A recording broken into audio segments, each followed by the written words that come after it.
Well, good morning, everyone. Hey, just wanted to cover the Magnificent Seven, going into weekend here. Just a couple things that I'm seeing. Of course, at the end of the presentation, please review our disclosures. Let me start here. I wanted to start with the NASDAQ, and I just wanted to see a pattern. My mound thesis is that they occur in groupings. So, mound one, mound two, right? So we've broken, our mound structure here, I think. Let me just drill down here for a second. So I'm looking at this mound one. So in short, what I'm saying is, I don't know necessarily that we hold up because we didn't get back. I think it continues to bleed because our slope is sort of something like that. So we should have at least back tested the 200-day here, and we didn't get that today. Now we still have time for that to happen. It's about 12:30.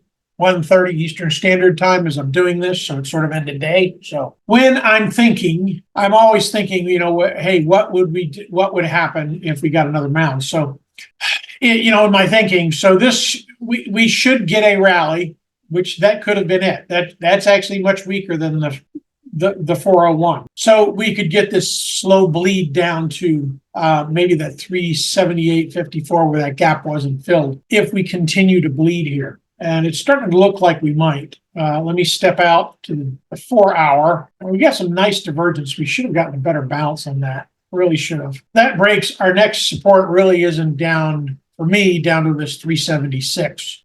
So this, as far as an ABC, I would say not likely. I would say the more likely outcome is that we get an impulse leg, something like that, towards the base of support, maybe around 368, at least that's equality. That's sort of my look or my thought.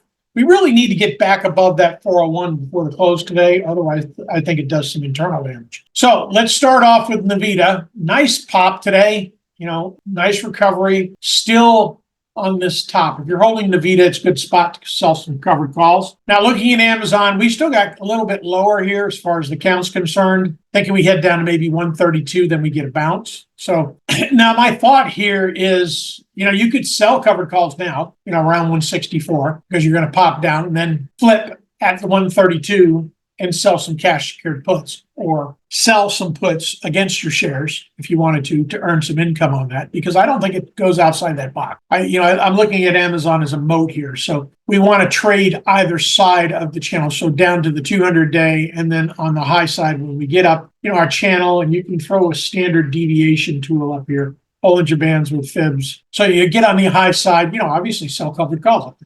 That's just sort of the thought. Let's take a look at Google. Now, Google looks the most constructive, but this morning it was much weaker than Nvidia. So far, we're at 137. We've broken below our count, which implies that it's going to reset, and it has. So maybe 135. I'm just going to say target one down there at 135.98. So, the tag of that 50-day, here again, it's a good spot to probably pick something up on Google because I think it's going to be one of our steady eddies.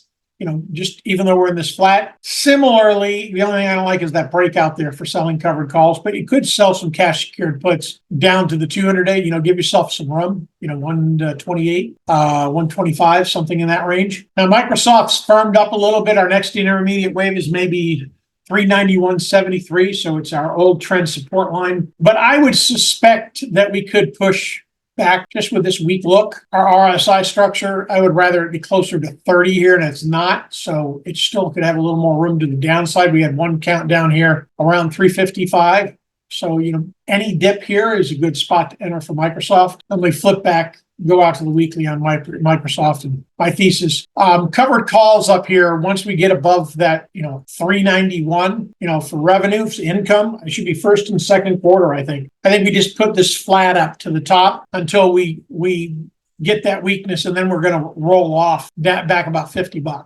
So that's sort of the thought there on Microsoft. Good spot to sell covered calls up there. Now, Meta has some upside for me, but I think it's going to be a slow grind. I think we can look at Google, Microsoft, and Nvidia for our strength in the fangs so far. So our next target is going to be our intermediate wave 3 up here. So we've stepped up a little bit. So, good spot to sell some cash secured puts if you don't have anything, sell down around 320s. If we get down, I don't think we get back down there though. There's too much for me that's holding this up. Well, we seem to have a broadening pattern, so it's gonna roll over. I don't think it rolls over on this intermediate wave though. Going out to the weekly, it actually has a little more upside. Maybe by May around 422. So it has a better look further out than many of the other Magnificent Seven. Now, Apple next entry long is going to come in around 178. That still hasn't changed. I think that's definitely viable. And Tesla's not cooperating. We really need Tesla to lead here. So now I've got a little bit of a lower count, which is why I covered, I've got a number down to 231 on my daily. So that would be our next entry. So if that would be a good spot to sell some cash secured puts, because it's going to get up and out of this, and it's not changed our trajectory up to the upside. Notice how those counts have pushed now. This is a great example of how the bearish slant, in other words, it's overshooting. Notice the trend. So, this is drive one, grouping, drive two. That could be classified as group two. So we maybe get a third. Maybe that trend support line ends up going down here, something like that. Probably move that down at some point. But looking at where our counts are, our minor wave 3 is now pushed up. Remember I told you if you get 20 bucks to the downside, you can add it to the top side. It's going to increase the slope of the opposite direction. So now instead of the 280 look on Tesla, we're looking for 291. So I'm frothing at the bit, wanting to get something back on here. Took a couple shorts this morning on it, so it sort of insulated what I took a hit on the long, so that was good. That was now, so our target one is also going to push up 3 up to 361 to the upside. Now there's an intermediate wave somewhere in here, and what that's also going to do is increase the breadth on our downside. That's always fun. That's what I have for today, folks. Great trading. Until next time.